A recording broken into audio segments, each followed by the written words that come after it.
Good morning, Bucknutters. It's Wednesday, April 29th. Hope your day is off to a great start, and today's Bucknuts Morning 5 helps out with that. I'm Dan Rubin. Here we go. Okay, last night, your Buckeyes in the NBA playoffs. Greg Oden and the Miami Heat. 109-98 win over the Bobcats to win the series. Greg did not get off the bench. It's looking like old Greg might get himself a title without ever stepping on the court if the Indiana Pacers don't go through, because I think he was brought on the team just to guard Roy Hibbert, so we'll see how that goes. Evan Turner and the Indiana Pacers fell 107-97 to the Atlanta Hawks. That's the first-seeded Indiana Pacers against the 8th-seeded Atlanta Hawks. That loss was at home. They were down by 30 at one point. Turner, who is entering free agency after this season, played 4 minutes, was 0 for 1 from the floor with a turnover, and was minus 14 in those 4 minutes on the floor. This is not a dream situation for Evan in terms of cashing in at your free agent time. My guess is, and my preference is for Evan, if he wants to extend his career the way he wants, is this summer he should find himself a very, very good team with a defined role for him, take a one-year contract, and prove to everybody that he can play on a winner. We had some interesting news on the quarterback recruiting front yesterday, and who better to comment on that than the wonderfully talented Alex Gleitman.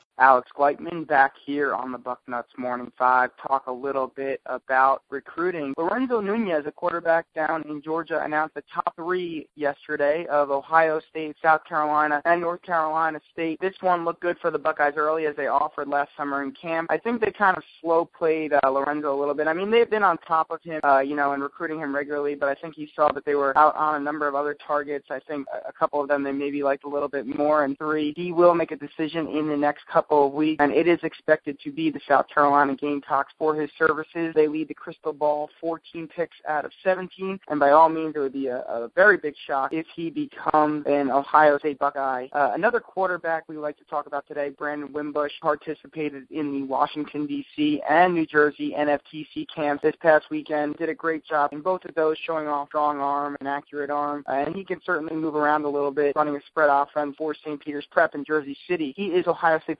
#1 true quarterback target in the class, and he plans to announce a decision in the next 3 weeks to a month. And the big thing there for Ohio State fans to know is that Brandon is not going to make a decision, according to him, until he visits Ohio State one more time. I think that is a great sign for the Buckeyes. Obviously, that could be viewed as kind of knows where he's going, but he wants to go to Ohio State one more time just to make sure that the Buckeyes aren't the place for him. But I, based on knowledge that I have, am viewing it as he's been to Ohio State twice, once for Friday Night Lights last year and once for the Penn State game. He has a close relationship with the coaches. He knows what he's getting with Ohio State. He doesn't need to go back and see anything one more time. But I think he's going there to kind of almost validate in his mind that Ohio State is the place for him. So look for Brandon Wimbush to visit Ohio State in the next couple of weeks and then make a decision shortly after. That wasn't the only recruiting news we have to get you updated on, so of course, who else do we bring in? The Dean of Midwest Recruiting, Bill Kurelic.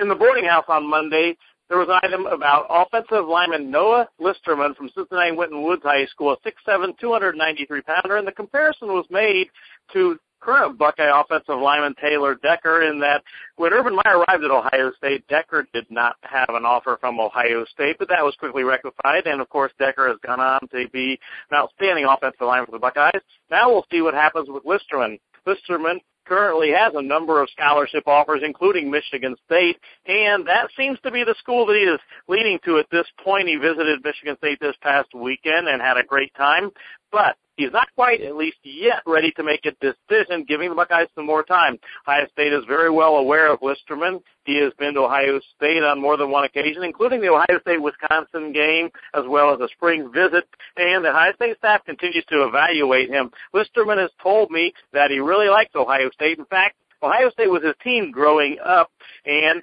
right now I could see Listerman perhaps waiting to see what happens early in the summer before deciding on a college, and the Buckeyes certainly would like to get him at camp, but might have to make a decision sooner rather than later on Listerman. Right now, though, he is holding off on a decision, and I think in the end it will probably come down to Ohio State or Michigan State. That's our show for you today, Bucknutters, but we'll end with a little bit of trivia. If you can name what television show the opening theme song from today's Bucknuts Morning 5 comes from, and are the first one to put the name of that show in the thread, you win yourself a free month at Bucknuts. Have a great day, Bucknutters.